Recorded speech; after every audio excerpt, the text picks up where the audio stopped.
Hi friends, ഏകദേശം 3.5 വർഷം മുൻപ് 13 ഇഞ്ച് ചട്ടിയിൽ വെച്ചിരുന്ന ഗ്രാഫ്റ്റഡ് സപ്പോട്ട ചെടിയെ ഒരു മാസം മുൻപാണ് ഡ്രമ്മിലേക്ക് മാറ്റിവെച്ചത്. ചട്ടിയിൽ തിങ്ങി നിന്ന വേരുകൾ ഡ്രമ്മിലേക്ക് മാറ്റിയപ്പോൾ നല്ലപോലെ വളരുവാൻ തുടങ്ങി. ചെടിയിൽ പുതിയ തളിർപ്പുകൾ വരികയും അവയിലെല്ലാം പൂക്കളും കായ്കളും വരുവാനും തുടങ്ങി. ചട്ടിയിൽ ഇരുന്നപ്പോൾ തന്നെ ചെടിയുടെ മുകളിലേക്ക് പോയ 2 കമ്പുകൾ മുറിച്ചു കളയാതെ അതിൽ എയർ ലെയറിംഗ് ചെയ്തു വെച്ചിരുന്നു. അതിൽ ഒന്ന് ഇപ്പോൾ വേര് പിടിച്ച് വരുന്നുണ്ട്.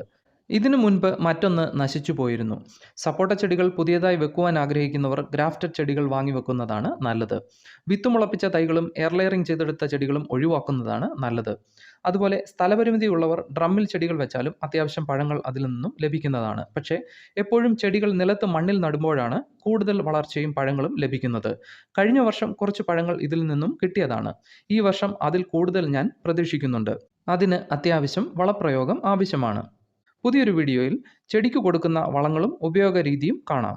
ചെടികളുടെ കൂടുതൽ അപ്ഡേറ്റ്സുമായി പുതിയൊരു വീഡിയോയിൽ കാണുന്നതുവരെ എല്ലാ കൂട്ടുകാർക്കും ബൈ.